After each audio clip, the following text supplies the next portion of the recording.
গরিবরে ঘুরবার যে আমার লগে এত বড় একটা খারাপ ঘটনা হবো আমি কোনোদিন আশাও করি নাই। মামা আমাকে আছে নাকি মানুষের বাইকের পাশে বহা দিয়ে নিজে গাতেছে এইভাবে চার চাক্কাত বসে। এই যে খালি পাতাটা দেখতেছেন এই খালি পাতারে ডিসেম্বর মাসের লাস্টে অলাসম ভিত্তিক ইজতেমা হইতেছে বিশ্ব বড় করে।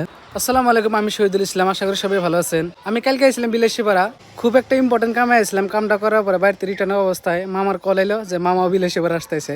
তারপরে রাইতে প্রায় 6-7 জন মিলে মানে মামা রিলেটিভ, আমি, তাসলিমুল মিলে হেরা পুরা রাসমেলা দেখলাম। তারপরে রাইতে এক জায়গায় থাকার পরে মামা আর আমরা রেডি হইলাম। আজকে ধুবড়ি টাউনের বহুত জায়গায় ঘোরাঘুরি করবো। তো আমরা যাবো কোনে গেতেছি কি করবো, যদি ভিডিওটা দেখার ইচ্ছা আছে তো চলেন ভিডিওটা স্টার্ট করি। যেহেতু আমরা দুজন রেডি হয়েছি, তাসলিমুলও রেডি হয়েছে। তাসলিমুল তো সকাল থেকে খালি একটা মোবাইল দেখতেছে। এটা কার মোবাইল দেখতেছে? ও আমার মোবাইল। এদিকে মাসি ওভার আছে। মাসি কুড়ি যাবা আজকে?